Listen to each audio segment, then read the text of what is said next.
2621 Good old dead Tom.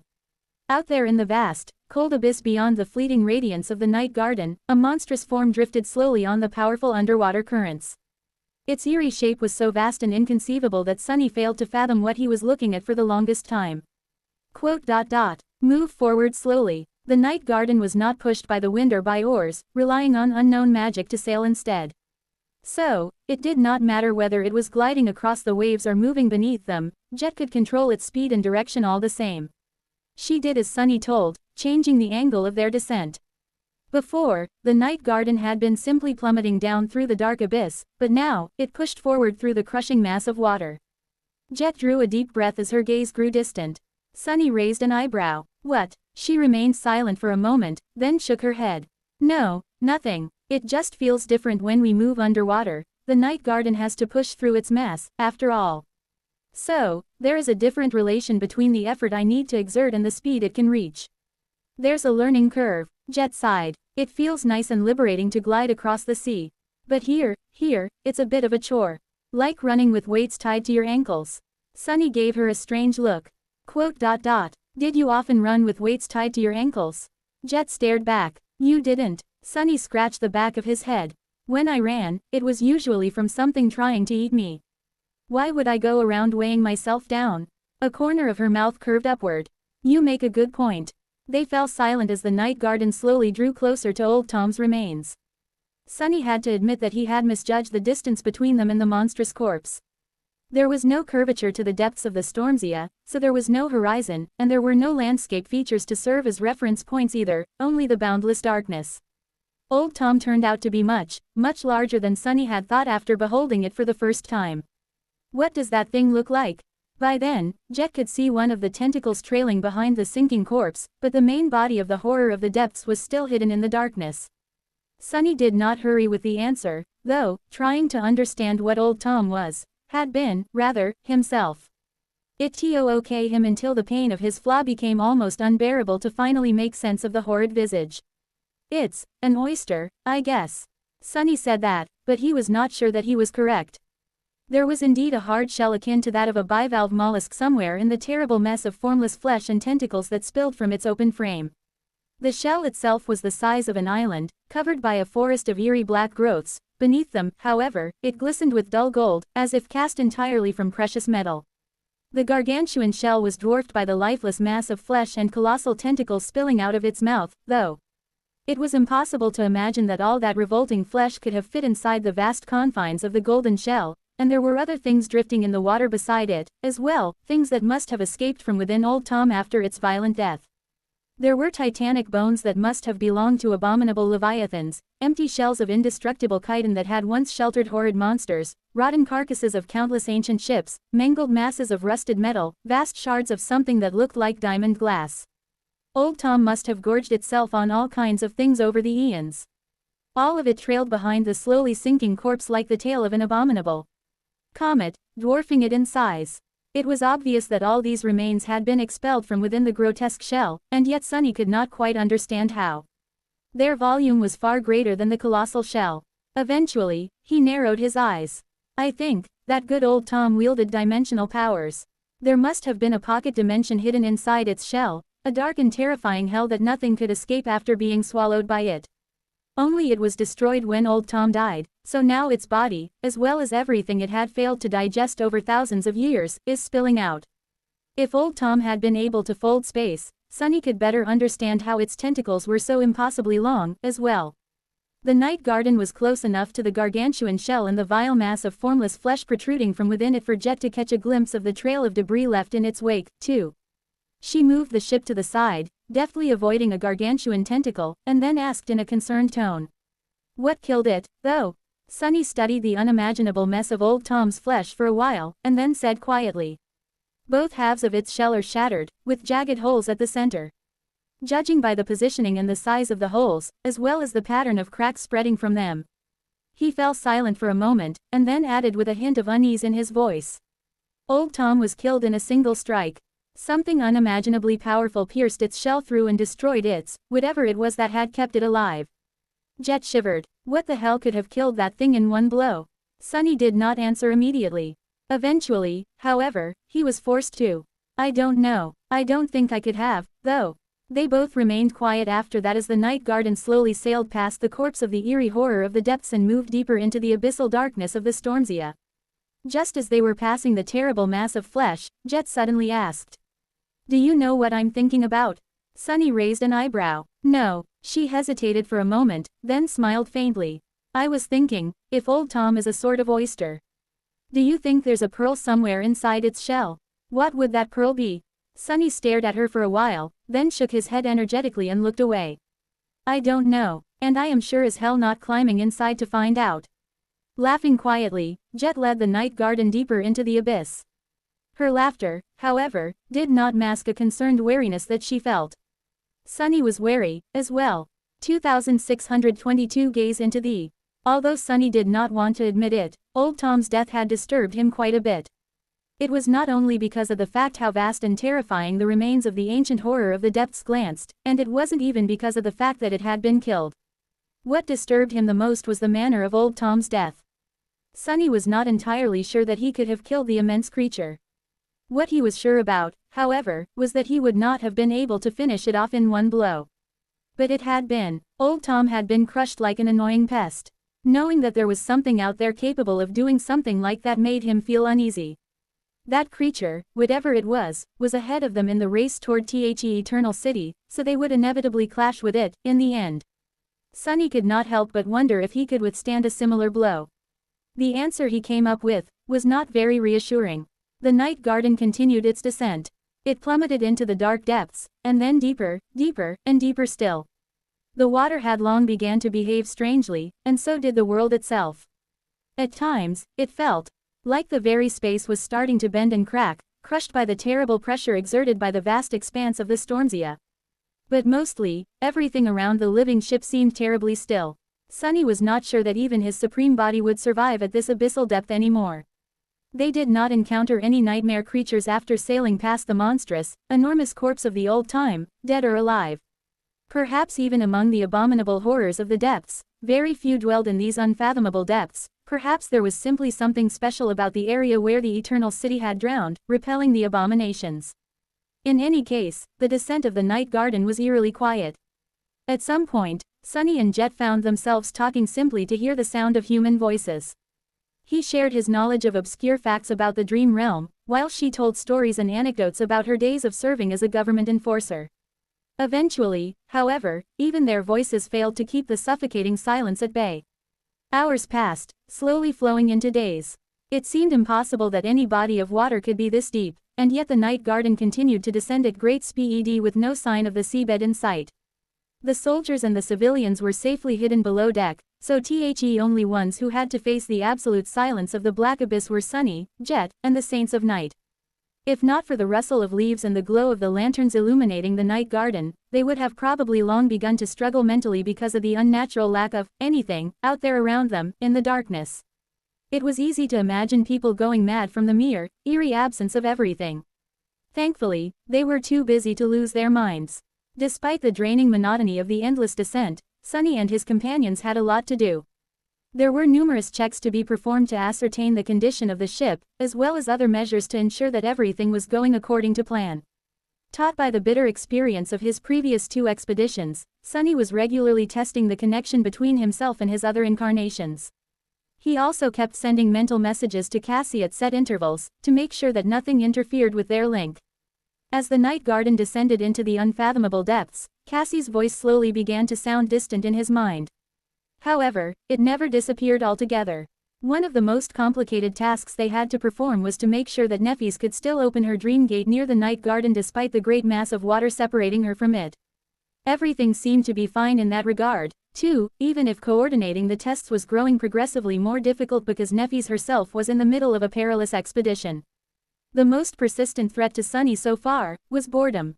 Leaning on one of the arches of the runic hall, he exhaled slowly and asked in a thoughtful tone.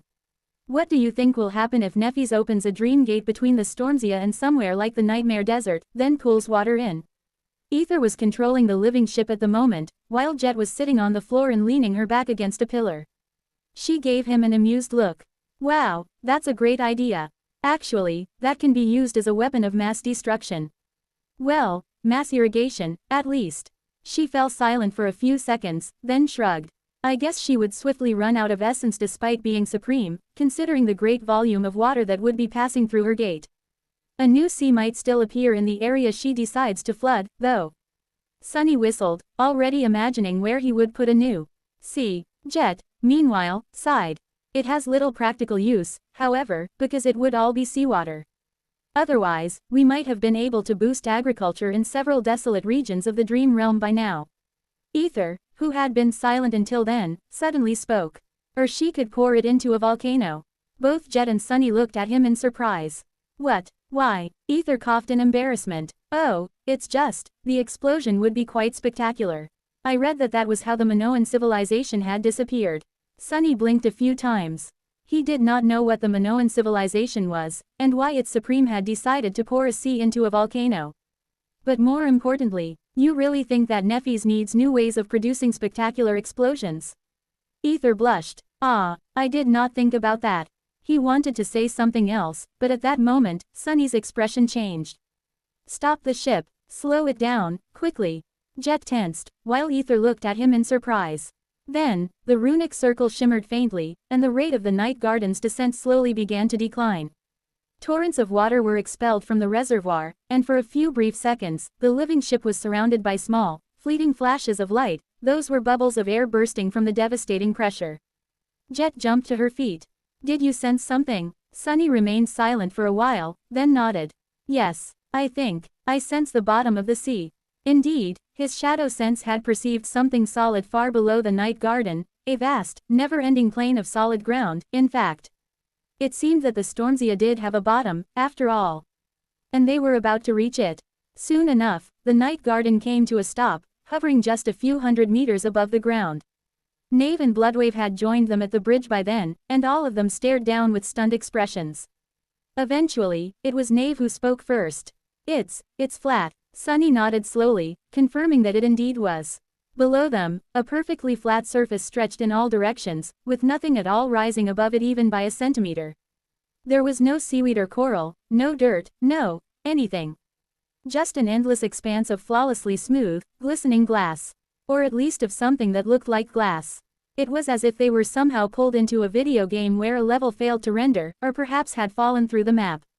The bottom of the Stormzea looked like a placeholder excuse of proper geometry, a glaring error in the usual messiness of the natural world. Sunny looked closer and realized that the floor of the vast sea was not actually black. Instead, it was simply perfectly transparent, but this strange glass-like material stretched so far down that there was nothing beneath it except the lack of light. What is this? His voice was full of bewilderment. After a long stretch of silence, Ether answered in a calm tone. It's water. They all looked at him, failing to understand what he meant. Ether hesitated for a moment, then explained. Under extreme pressure, water changes from a liquid to a solid state, and the solid state of water is ice. Only it can't become ordinary ice here, since it can't expand to form its molecular structure due to the pressure. So, it can only become a solid with a denser crystal lattice, a kind of crystal comparable to diamond in hardness. That is what we're looking at. He smiled faintly. So the Stormzea doesn't really have a bottom. It's just that its waters turn solid under their own weight here. Sunny stared at Ether for a few seconds, then looked back at the flawlessly flat plane of glass-like surface below them. Eventually, he shook his head. That's creepy. I can't help but feel like something is going to stare at us from below this endlessly vast, infinitely thick, perfectly transparent crystal seal. At that moment, Jet's hand firmly blocked his mouth. Looking at him with desperation, she whispered loudly. Sunny, please, please stop saying these things aloud. He stared at her for a moment, then nodded slowly. When Jet removed his hand, he smiled. Why, if the abyss gazes at us for too long, I might just gaze back. Then, Sunny shrugged. Don't worry, though, I am completely sure that there's nothing there. Instead of answering, Jet simply groaned. 2623 Light in the abyss. The Night Garden glided above the vast expanse of dark glass, pushing through the cold, crushing abyss of unfathomable depths. The light of its lanterns glistened in the smooth black surface, and a faint reflection of the living ship traveled below it, as if the Night Garden was being pursued by its ghost. After the first hour or so, the novelty of the flawlessly flat plane of smooth glass had grown old. From time to time, Eerie shapes appeared from the darkness and slowly drifted past the living ship. Those were the remains of beings and things that had sunk to the bottom of the Stormsia throughout the eons, and were too durable to be destroyed even by its impossible pressure. There were colossal bones, broken frames of ancient ships, and unrecognizable ruins. At some point, the hands of a colossal statue revealed themselves from the lightless void, outstretched toward the distant surface. They were followed by an immense face, its features long erased by the passage of time, and the broken lines of a shattered crown. Sunny and his companions observed the titanic statue in silence. Eventually, he sighed and shook his head. What was it with the people of the Dream Realm and enormous statues? It's almost impossible to go anywhere here without stumbling on at least 1 or 2, or 7. Knave, who had returned to the bridge, shrugged. Maybe it's because many of those people were giants themselves. Jet, who had been resting by a pillar, opened her eyes and gave them a quiet look. It is simply because they could. They could afford to spend time and resources on creating majestic statues, so they did. They did not need a reason other than that, because they had not been born in a dying world being consumed by an apocalyptic war, like we were. Her calm words ushered in a concerned silence, and soon, the colossal statue disappeared into the darkness behind them. The night garden moved aimlessly, searching for the eternal city. Sunny had cast his shadow sense as far as he could, trying to find its ruins. Jet and the Saints of Night, meanwhile, were preparing for battle.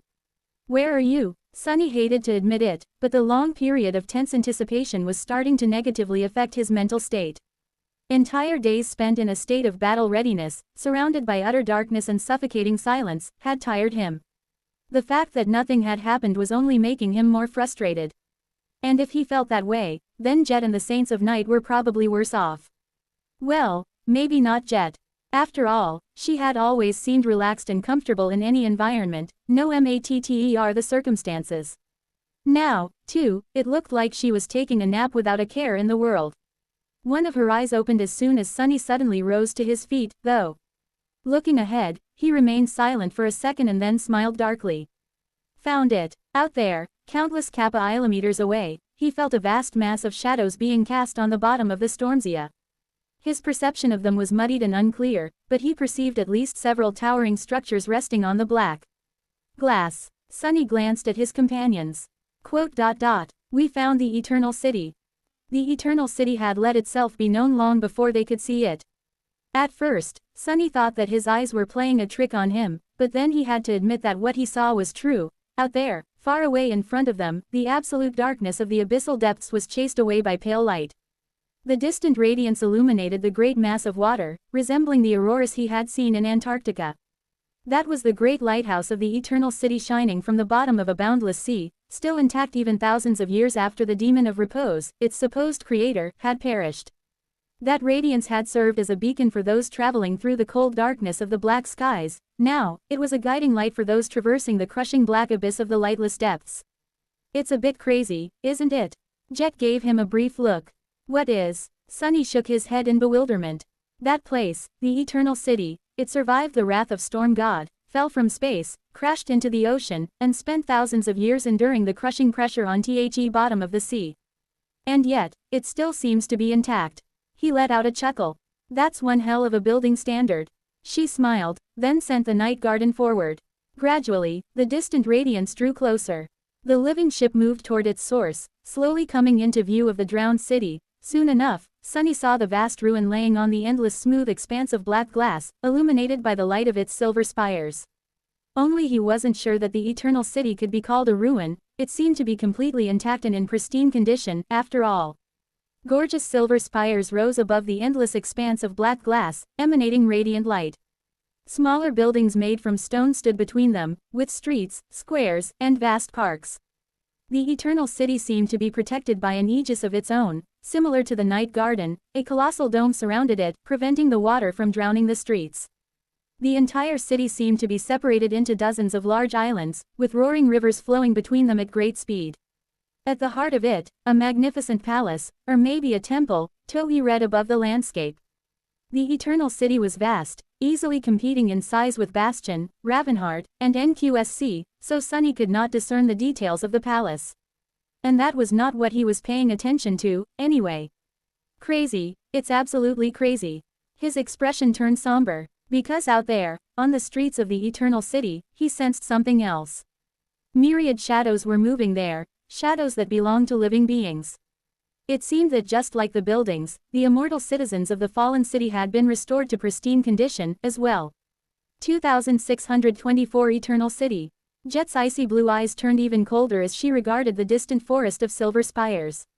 She inhaled deeply, and then said in a dark tone, "I smell nightmare creatures." Sunny glanced at her silently. His shadow sense could not reach deep into the dome surrounding the Eternal City, but he could still perceive some things. After lingering for a few moments, he smiled. "Well, I have a bit of news. There's bad news, and worse news. Which do you want to hear first?"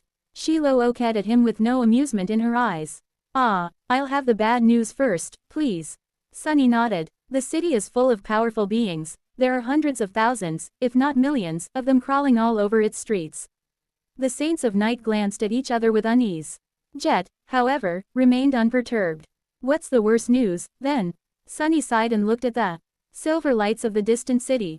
Was he imagining it, or were they painted ghostly green in a particular area? He grimaced. "It seems like the Dutchman has already made landfall. I think some of those countless living beings are currently engaged in a battle against its wraiths, out there on the outskirts of the city." It was nice to imagine that the civilization of the Eternal City had survived, and was currently repelling the invasion of abominable specters. However, Sunny had little hope of finding a city full of ancient, enlightened immortals. Things never went that way in the dream realm, after all, and Nightwalker had described the Eternal City as nightmarish on top of that.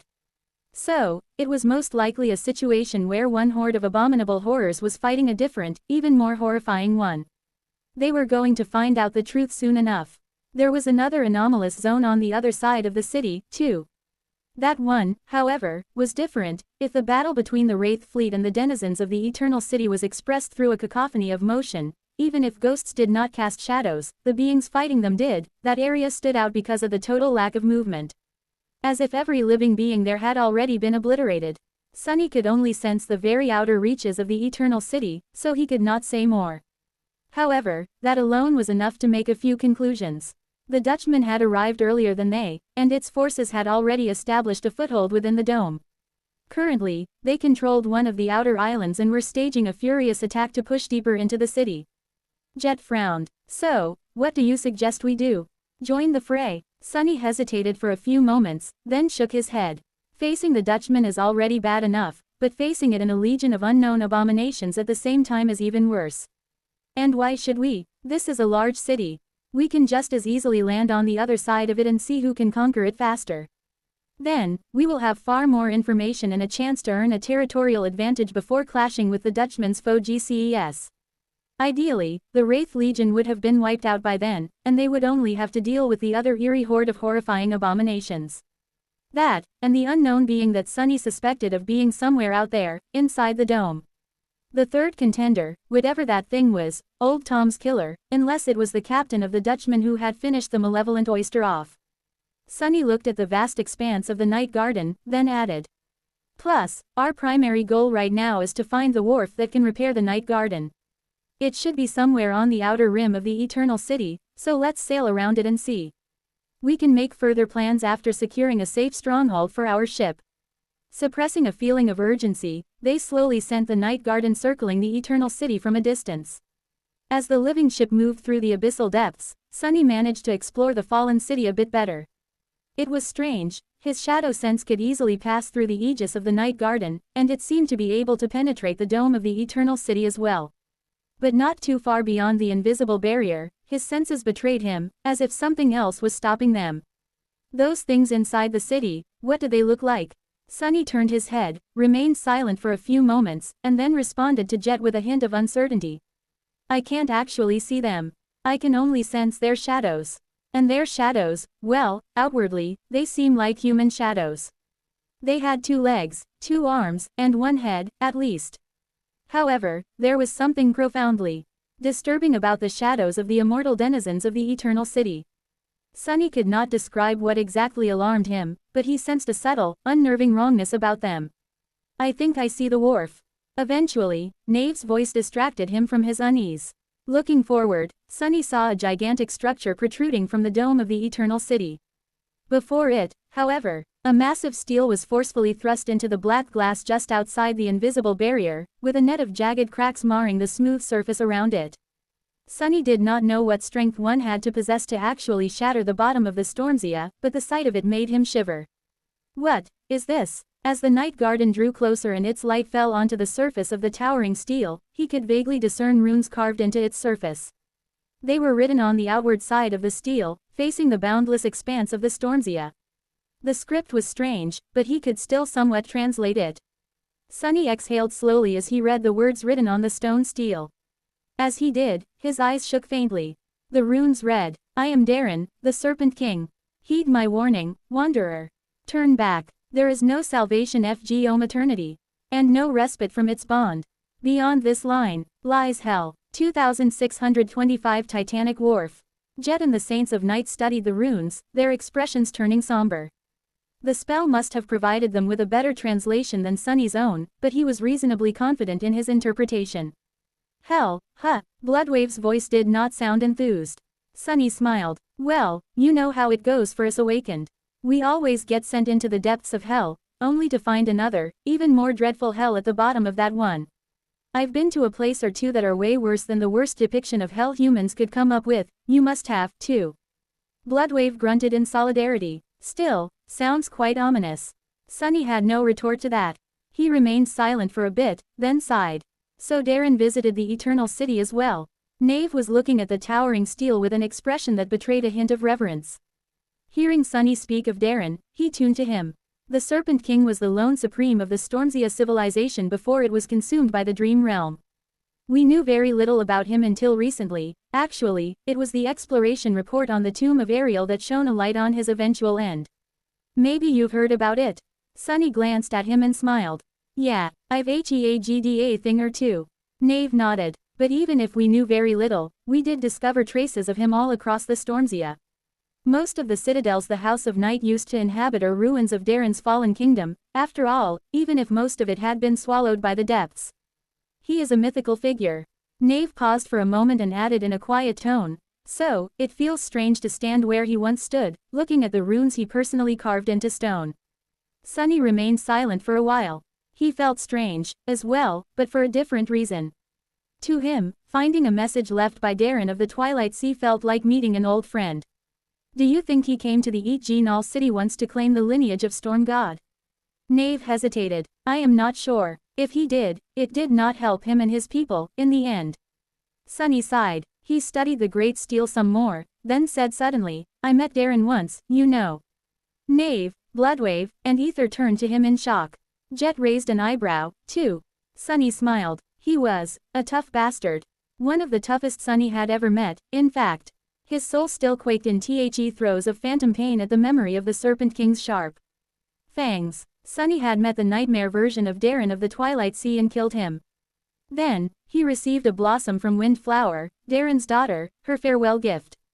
If Darren felt it necessary to leave a warning here, this place must be really bad. Which meant that Sunny needed to change his plans a little. As the Saints of Night stared at him silently, he turned to Jet. The wharf is empty, so it is safe to dock the night garden there. I will scout ahead. With that, he stepped into the shadows and vanished from the runic hall. A second later, ignoring Darren's warning, Sunny appeared inside the dome protecting the Eternal City. He respected the Serpent King a great deal, but knew that the hint of Darren's name invoked in him was a vestige of the past. In the past, Sunny had been a mere master, while Darren had been a supreme. He had been an obstacle of such imposing height that even the thought of overcoming it seemed impossible. Even if Sunny did kill him, in the end, it was only because Darren had been a pale shadow of his former self, and half dead from battling other ancient horrors on top of that. But that was the past. Now, Sunny was a sovereign himself. In fact, he accomplished more than Darren had managed, he made it further. He and his cohort conquered the Great River, at least, and Darren had seen no hope for his realm except to lead his people into the tomb of Ariel as one last desperate gamble. Sunny and Nephis were steadily preparing to face the looming calamities on the battlefield. They had a good chance of making it to the very end, as well. They were stronger, and their people, the children of war, were stronger than the children of storm had been, as well. So, Darren had not necessarily known better than Sunny, and his advice was not necessarily implacable. Maybe he was right, though. As soon as Sunny appeared within the dome of the Eternal City, he was overwhelmed by an ominous feeling, as well as a far more mundane feeling of discomfort caused by the fact that the air here was thin and cold, making him feel like he was suffocating. Grimacing, Sunny glanced around. Something is telling me that dying in the Eternal City is a very, very bad idea. There had to be a reason why Darren had warned those trying to enter the drowned city to fear eternity. The wharf worthy of accepting the Night Garden was similarly titanic, spanning more than a dozen kilometers in length and half as much in width, with walls that were as tall as mountains, literally.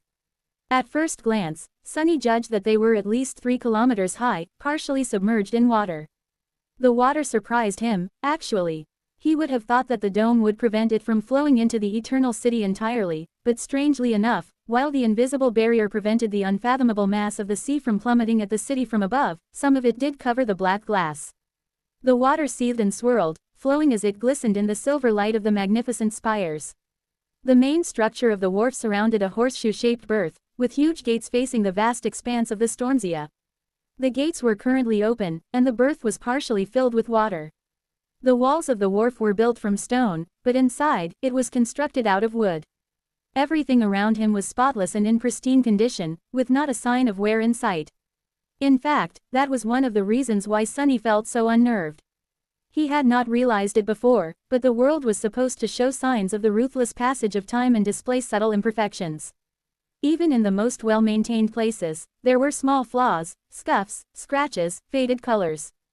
But everything in the Eternal City seemed brand new and absolutely spotless. That alone was enough to make his skin crawl, as if the world around him was not real. The dissonance was eerie. Not paying attention to the bridge connecting the wharf to the city just yet, Sunny concentrated on the interior of the gigantic structure itself. Just as he had perceived before, it was entirely empty, with no movement and no living shadows anywhere in sight, or hidden from view. That's good, I guess. As Sunny turned to face the brilliant lights of the Eternal City, the bow of the Night Garden pierced the veil of the invisible barrier behind him. After thousands of years, the living ship returned to the place where it had been born. 2626 Shop's Cradle. As the Night Garden passed through the invisible barrier, it continued to glide across the turbulent waters that covered the infinite expanse of black glass. Great waves rose as its immense mass displaced myriad tons of water, crashing into the towering walls of the wharf and escaping into the wide canals of the Eternal City.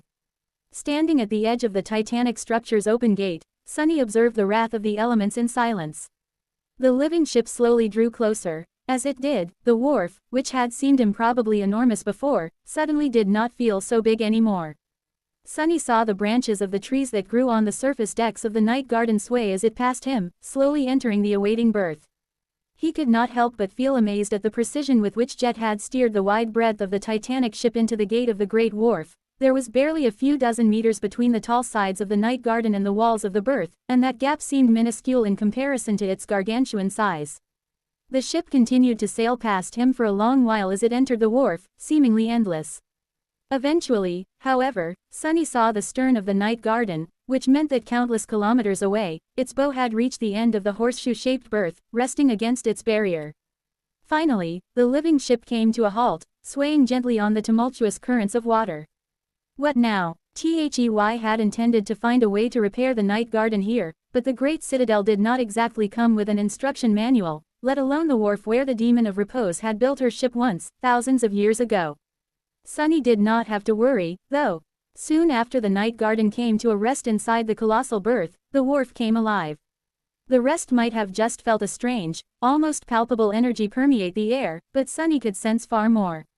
In his eyes, which could peer into the nature of things, the titanic structure lit up like a radiant star. That was because an impossible amount of soul essence was flowing through it, the raging currents infusing every centimeter of the stone walls and the wooden scaffolds with a daunting, exuberant vitality. Various areas of the wharf slowly awakened from their long slumber, igniting with shimmering light. Wow! Sunny sensed the ground beneath him tremble. Then, the vast vertical plane of the huge gate he was standing on began to move with a powerful shiver. At the same time, the other side of the gate moved, as well. Seemingly slowly because of its prodigious size, but breathtakingly rapid in reality, the gates of the wharf closed. Sunny, who had unwittingly caught a ride on one of its wings, barely managed to keep his balance when the two sides shut with a deafening thunderclap, cutting out the Night Garden's path of retreat. Of course, if there was a need to make an escape, the Titanic ship could simply ram the gates with the indestructible immensity of its stern, causing mayhem and devastation on an unimaginable scale. But Sunny hoped that it would not come to that. Nothing happened for a minute or two, outwardly, at least. Then, Sunny heard the roaring rustle of flowing water echoing between the sides of the living ship and the walls of its berth. That was the turbulent water inside the wharf draining Awayu through invisible channels. Its level slowly dropped, and the night garden lowered with it. Sunny had expected some mechanism to catch and secure it in place. And there was indeed a mechanism, of sorts. As he watched in wonder, the wooden interior of the colossal wharf blossomed with myriad flowers and leaves. Then, enormous branches stretched outward, gently catching the night garden and fusing with its hull. Soon enough, the water was entirely gone, revealing the floor of the berth. The night garden was resting on it, supported by the colossal branches that prevented it from tilting to the side, like a tree that returned to the forest. The branches, however, were not their simply Fuji support. As Sunny watched, his eyes widening a little, the powerful currents of soul essence he had observed before flowed through them into the living ship, nourishing it. There seemed to be some kind of sorcery at work, guiding them in fleeting patterns and dictating what effect they had on the weathered expanse of the night garden. The wharf was not merely replenishing its reserves of essence. Under its nurturing influence, the scars marring the hull of the living ship began to close, and countless damaged parts hidden in its cavernous interior began to be mended. Although Sunny could not perceive it, he was sure that the process of restoration and rejuvenation was happening to the mystical part of the night garden, too, the very sorcery that made it function. So, in the end, he and his companions did not have to learn how to operate the wharf of the Eternal City, or what to do to repair the living ship. Just like the night garden, the wharf itself was a living thing, and so, it could mend the Titanic vessel all by itself. The process would probably take quite a while to complete, but it was having an effect already. Sunny let out a relieved sigh. That's one thing I don't need to worry about anymore. In fact, the restoration of the night garden alone was enough to make this expedition worth it. It was one of the few great citadels of humanity, after all, and one that offered the human domain a unique and vital advantage, not to mention serving as home for millions of people. But, of course, Sunny was not going to be satisfied with just that. As the process of restoration began, his gaze left the vast expanse of the night garden and traveled to the far side of the wharf, where a bridge connecting it to the rest of the Eternal City was hidden. Somewhere out there, the Dutchman was already leading its army of wraiths to conquer the sunken city. The mysterious third contender was on the move, as well. The lineage of Storm God waited to be claimed. The fragment of Weaver's forbidden lineage did, as well. And myriad treasures of the immortal abode on top of that. Exhaling slowly, Sunny closed his eyes for a moment and smiled. Let's conquer hell, then. He paused for a few seconds, then added in a less solemn tone. One more hell, I mean. 2627 runic array. By the time Sunny reached the other side of the blossoming berth, Jet was already there, clad in her fitting black armor and leaning on her scythe. Her icy cold eyes peered at the long bridge connecting the wharf to the Eternal City, radiating a sense of lethal cold.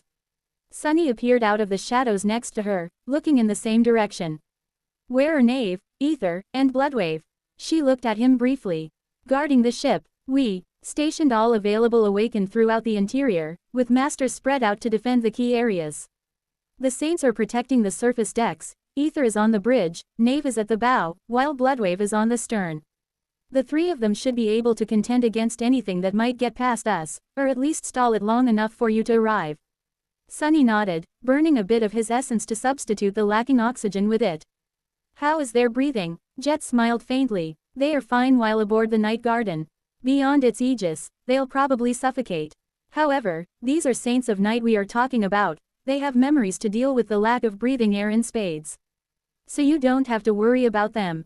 Sunny studied her for a moment. What about you? Jet gave him a stare. Lamb dead. What do I need air for? Sunny coughed. Jet usually breathed like any normal human, when she was not low on essence, he asked, and her body metabolized oxygen like any other body would. However, it seemed that her special constitution gave her an alternative, just like Sunny's supreme rank did. There was enough oxygen in the air around them to speak normally, at least. That was a pleasant surprise. She raised an eyebrow. So, what's the plan? Sunny studied the bridge for a while, then pointed to a barely visible area of rippling air on the other side of it. Do you see that? Let's take a look first, then decide what our next steps will be. Summoning the jade mantle, he reached into the shadows and pulled a black odachi out of it. Then, placing its blade on his shoulder, Sunny walked toward the Eternal City with confident steps. Jet followed. As they walked across the long bridge, black water reeled and raged below them, glistening with the reflections of the silver light. It was still eerily quiet and peaceful around them, though, with no movement whatsoever. Sunny had expected to be carving a path through a sea of abominations by now, but surprisingly enough, nothing had attacked them yet. His shadow sense also had no trouble enveloping everything around him, up to the end of the bridge, that was. There, his perception grew vague and muddied, as if something was suppressing it. Peculiar. Sunny frowned. What is that? At some point, the smooth stone surface beneath their feet became uneven. Crouching, he wiped away droplets of water and studied it closely. Thin lines were carved into the bridge, following a strange pattern. After inspecting them for a while, Sunny raised an eyebrow. A runic array. Indeed, there were myriad runes carved into the stone bridge, forming a complicated enchantment. Sunny was not as knowledgeable about runic sorcery as Cassie was, but he did know the basics. There was no need to test his modest mastery, though, since he could simply ask the master. Cassie. They continued on their way, observing the endless weave of mysterious runes. Eventually, Cassie saw enough to offer her opinion.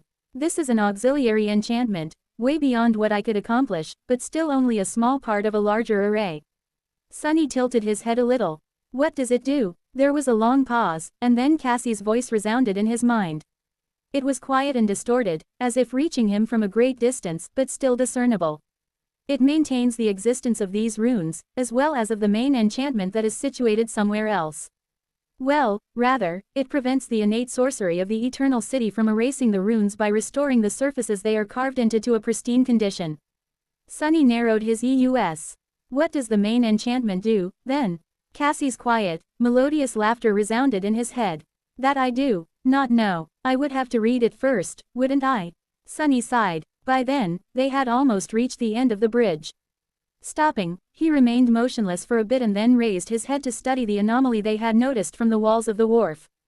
Jet let out a whistle.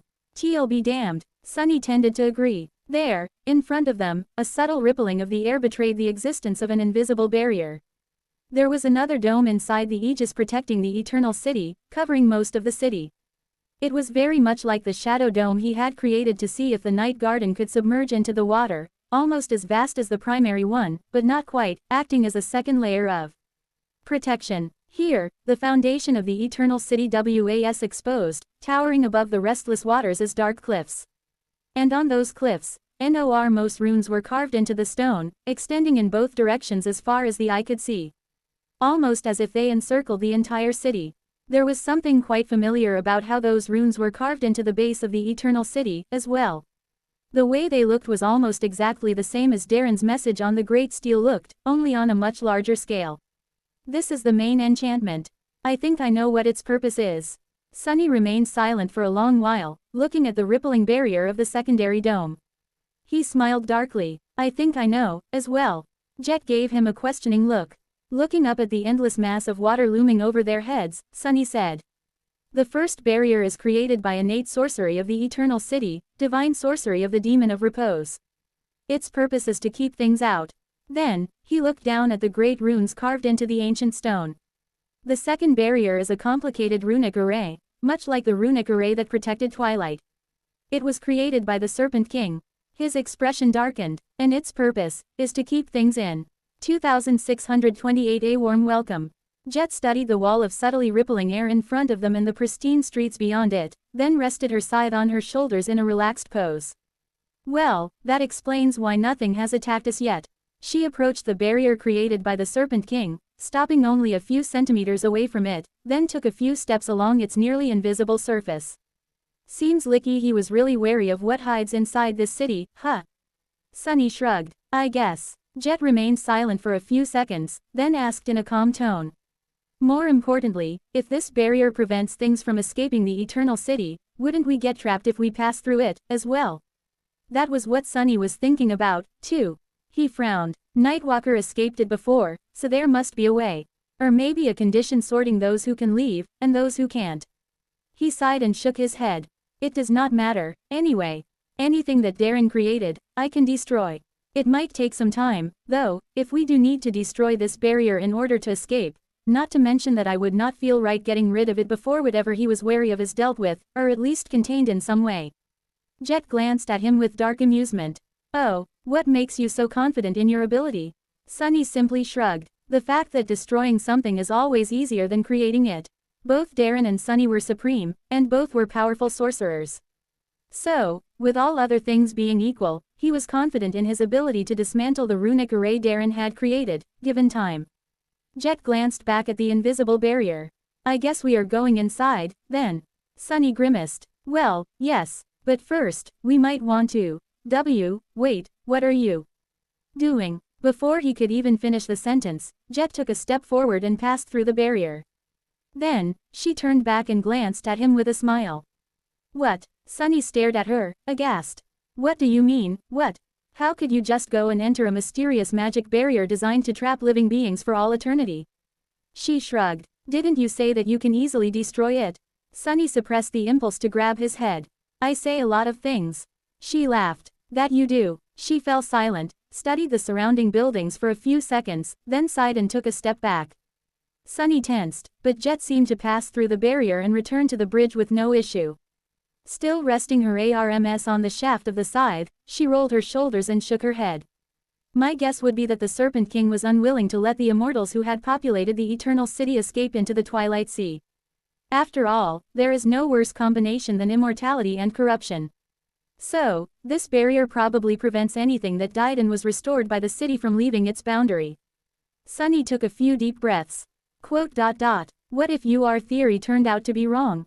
Jet shrugged. Then I would have asked you to get me out. Better yet, I'd ask Knave to aim those scary cannons you so graciously crafted for me at the runes carved into the foundation of this place and blast a few dozen of them off the face of the earth. I am pretty sure that would have dealt with this runic array, too. Sunny sighed. I guess that works. With that, he walked past Jet and entered the barrier, too. As he passed it, an unpleasant feeling momentarily overwhelmed his senses. It was as if something cold and unfeeling was inspecting the depths of his being, searching for an unknown sign. Then, it brushed against Weaver's lineage and recoiled, retreating in fright. Sunny found himself standing near the mouth of a wide street. On both sides of him, ornate buildings rose into the darkness, with black water glistening with reflections of silver light as it rolled above him where the sky was supposed to be. The street was clean and empty, with stunning sculptures lining the facades of the nearest buildings. Jet crossed the barrier for the second time and glanced around. It doesn't seem so bad, actually. Sunny took a few steps forward, then frowned and looked at the entrance of one of the buildings. His shadow sense was still somewhat suppressed, but he could feel a presence there. Come out. There were a few seconds of silence, and then he heard the sound of light steps. A young man walked out of the buildings, walking toward them unhurriedly. At first glance, he was just barely past the age when one would become a sleeper, wearing a free tunic woven out of flowing, luxurious fabric. His features were soft and harmonious, beautiful enough to mistake him for a saint, and his glistening hair was held in place by an exquisitely decorated band of silver. He did not seem armed, and a faint smile was playing on his lips. Walking to the middle of the street, the stunning youth stopped and turned, looking at them with a strange, curious expression. Jet quietly removed her scythe from her shoulders, grasping it tightly. Oh, hell, Sunny almost took a step back. Because when he peered into the soul of the striking young man, what met him was a vast ocean of vile, boundless darkness. The youth opened his mouth, as if wishing to welcome them to the Eternal City. What escaped his mouth, however, were no words. Instead, it was an avalanche of monstrous, pulsating, hungry flesh. A dozen long tendrils ending with sharp spikes shot toward Sunny with such speed that he barely had time to react. Still, he managed to put his Odachi in the path, only to feel it shatter from the impact, not offering the fleshy tendrils any resistance. A split second later, the spikes were about to pierce his head. Sunny dissolved into shadows, leaving them whipping furiously through the air. The stone plates of the wide street exploded into a hurricane of sharp shards, and the nearest facade collapsed into a cloud of dust when one of the tendrils brushed against it in passing. Jet's scythe flashed, severing another. She moved with graceful ease, evading the lethal attack by a hair's breadth. In the next moment, Sunny stepped from the shadows behind the appalling youth and calmly beheaded him with the reformed blade of his odachi. Red blood spluttered on the stone rubble, and the corpse of the young man fell to his knees while his head rolled a few steps, dragging the limp tentacles behind it. Curses. Sunny watched as The headless corpse slowly toppled to the ground. Jet did not relax, glancing at him briefly. What's with that expression? He hesitated for a moment. It's because there was no new shade in his soul. See. I don't think that thing is dead. Just as he said those words, the headless body stirred and floated into an upright position. The grotesque tendrils protruding from the mouth of the severed head, meanwhile, twitched and moved, raising it a dozen meters above the ground like long, abominable legs. The youth's eyes peered at Sunny with the same innocent, mild curiosity.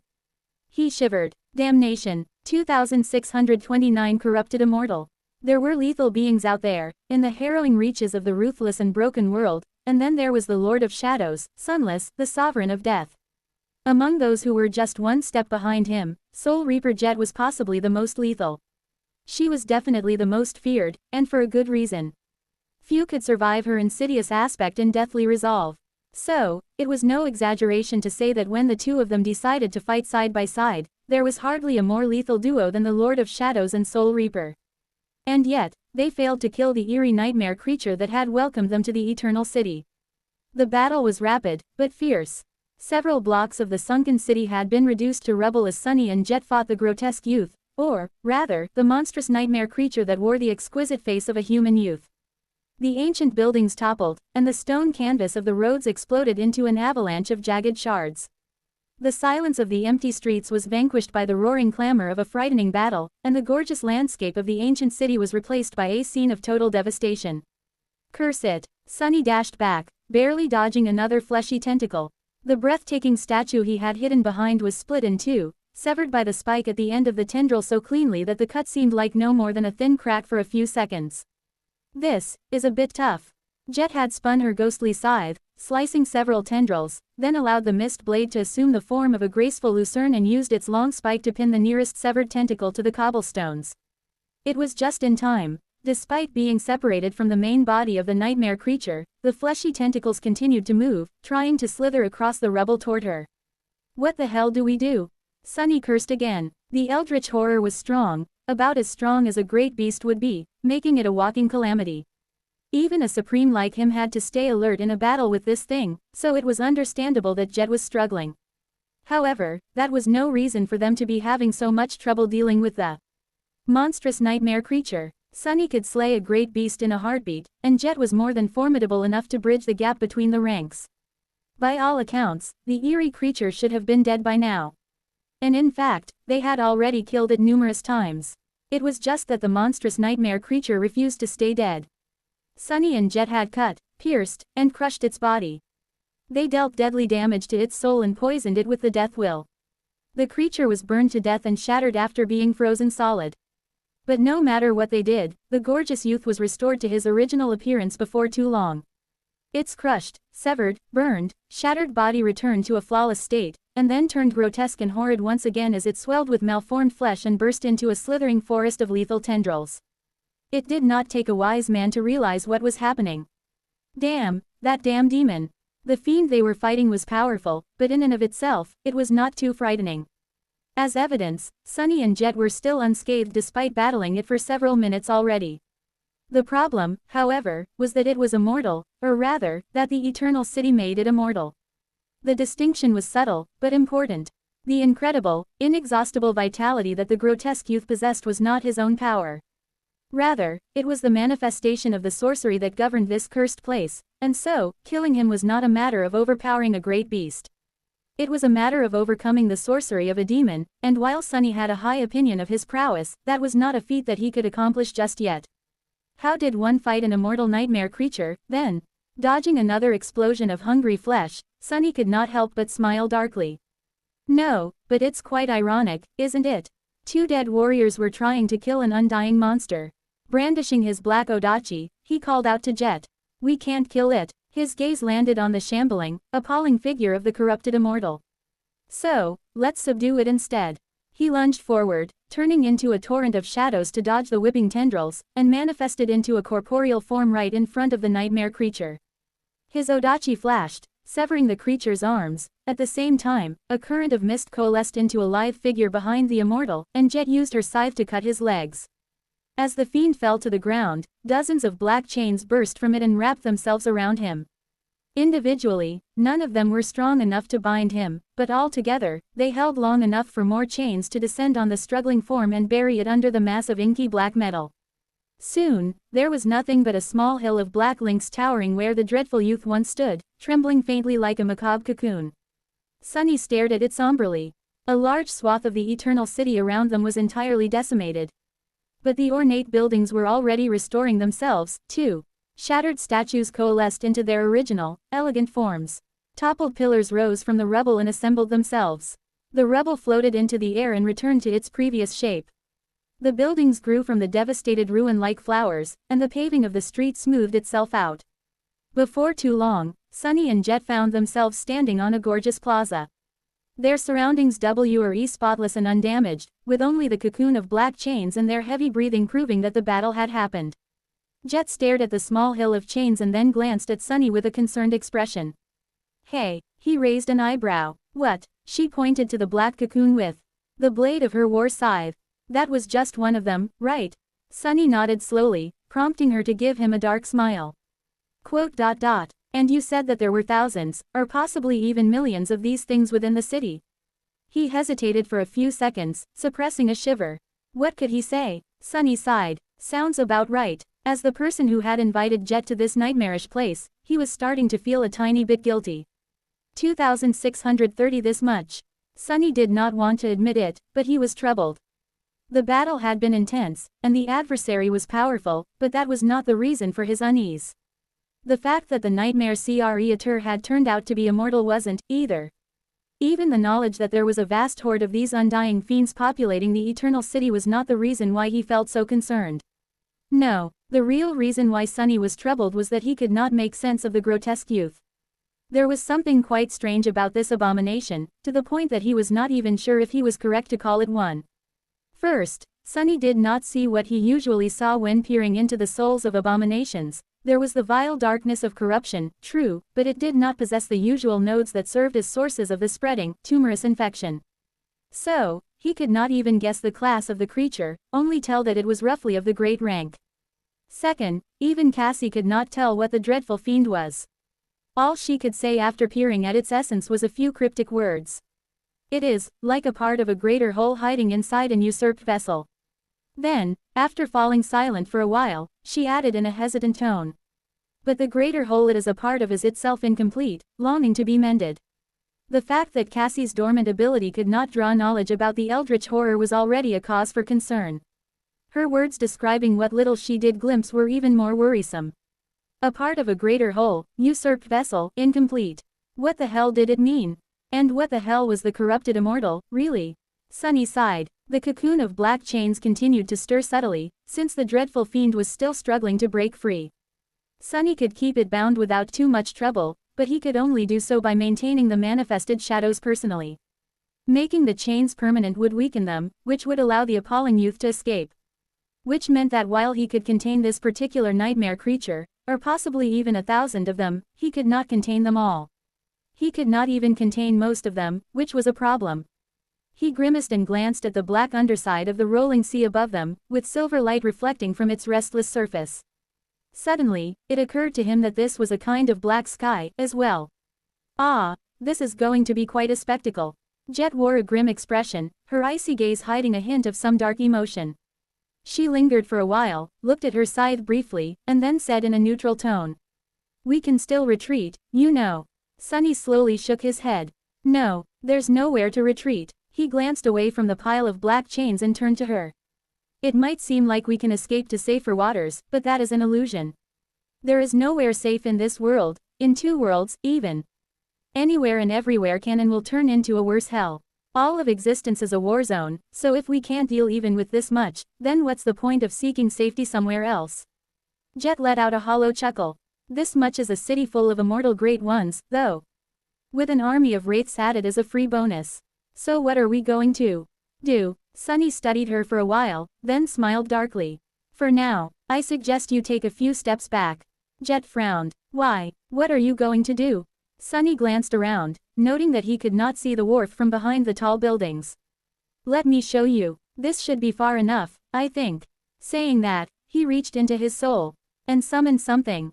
Not long before that, Aiko made her way to the throne room of the Dark Castle, carrying the latest report. Her boss was lounging on his throne, as usual, looking into the distance with an amused expression. She yawned, then belatedly covered her mouth with her dainty hand. At the moment, Aiko really missed her opulent bedroom on the highest floor of the castle. Hey, boss, about our investigation into the strange trends on the black market.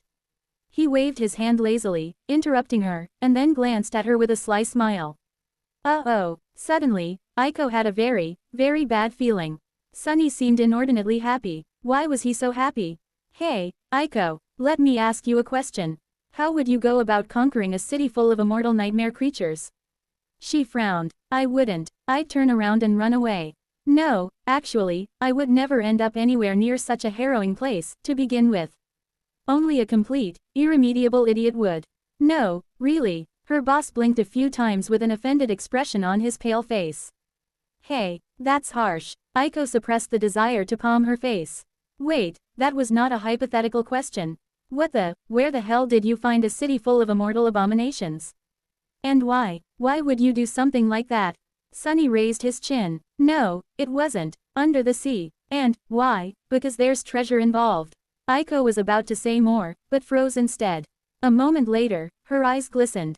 Her expression changed subtly. Treasure? Huh, what kind of? But her boss shook his head. Nope, since you're apparently full of prejudice against immortal abominations, I am not taking you with me. Not a chance. Don't even ask. She just stared at him for a moment. I wasn't going to, though. Her boss nodded. Great. Then, if you really don't want to go, I suggest you vacate the premises. Quick. Aiko stared at him in confusion. At that moment, something eerie happened. 3 more versions of Sunny appeared from the shadows behind her, walking toward the throne. And I mean really fast. Immediately would be best. You can set up a temporary office in the Nameless Temple. There's a cot in the inner sanctum, I think. Oh, and don't forget to water my tree. This is bad. The various incarnations of her boss very rarely gathered in one place. And every time they did, something awful happened. Oh, no, not wasting any time, Aiko dashed forward, sprinted past the throne, and jumped out of the window. As she hovered in the lightless sky of the Forgotten Shorer, looking down at the magnificent edifice of the Dark Castle, the castle suddenly vanished without a trace. Oh, no, my bedroom. And just a few moments later, it appeared again somewhere else.